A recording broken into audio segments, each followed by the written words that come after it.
বন্ধুরা, আপনারা এই ভিডিওটির মাধ্যমে আজকে জানতে পারবেন কোন পাঁচজনের বাড়িতে খাবার খাওয়া উচিত নয়। কারণ এই পাঁচজনের বাড়িতে যদি আপনি খাবার খান তাহলে আপনার নরক যন্ত্রণা ভোগ করতে হতে পারে। বন্ধুরা, আপনারা সবাই জানেন যে আমাদের সনাতন ধর্মে গরুর পুরাণের মাহাত্ম্য কতটা, কারণ এটি স্বয়ং বিষ্ণুর লেখা। এই গরুর পুরাণে জ্ঞান, যজ্ঞ, দান এসবের ব্যাপারে বিস্তারিতভাবে আলোচনা করা আছে।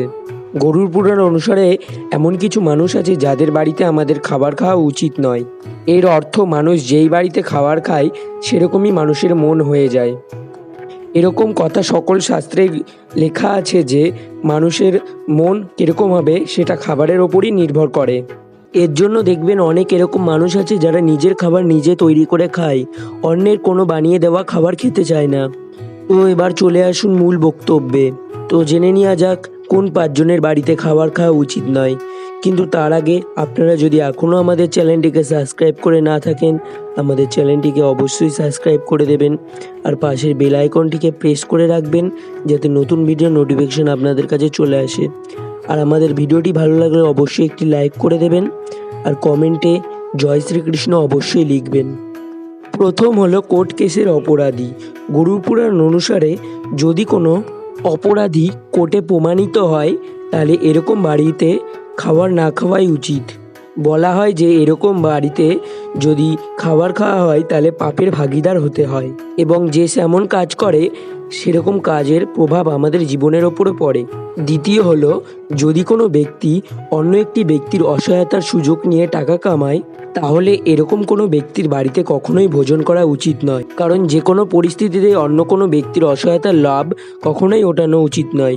এরকমভাবে কামানো টাকা সবসময় ক্ষতিই করে। যদি কোনো ব্যক্তি অত্যন্ত ক্রোধী হয় সেরকম কোনো ব্যক্তির বাড়িতেও খাবার খাওয়া উচিত নয়। রাগ সবারই হয়, কিন্তু কিছু ধরনের ব্যক্তি আছে সবসময় রেগে থাকে। রাগের মাথায় তাই মানুষ ভুল করেও দ্বিধাবোধ করে না। তাই এরকম ব্যক্তির বাড়িতে কখনোই খাবার খাওয়া উচিত নয়। চতুর্থ, যদি কোনো ব্যক্তি অত্যন্ত হিংসাত্মক প্রকৃতির হয় তার বাড়িতে ভোজন করা কখনোই উচিত নয়। এরকম ব্যক্তির মুখে এক আর মনে আর এক। এরকম ব্যক্তির বাড়িতেও কখনো ভোজন করা উচিত নয়। গরুর পুরাণ অনুসারে কোনো ব্যক্তি যদি নির্দয়ী হয় তাহলে এরকম কোনো ব্যক্তির বাড়িতে কখনোই ভোজন করা উচিত নয়।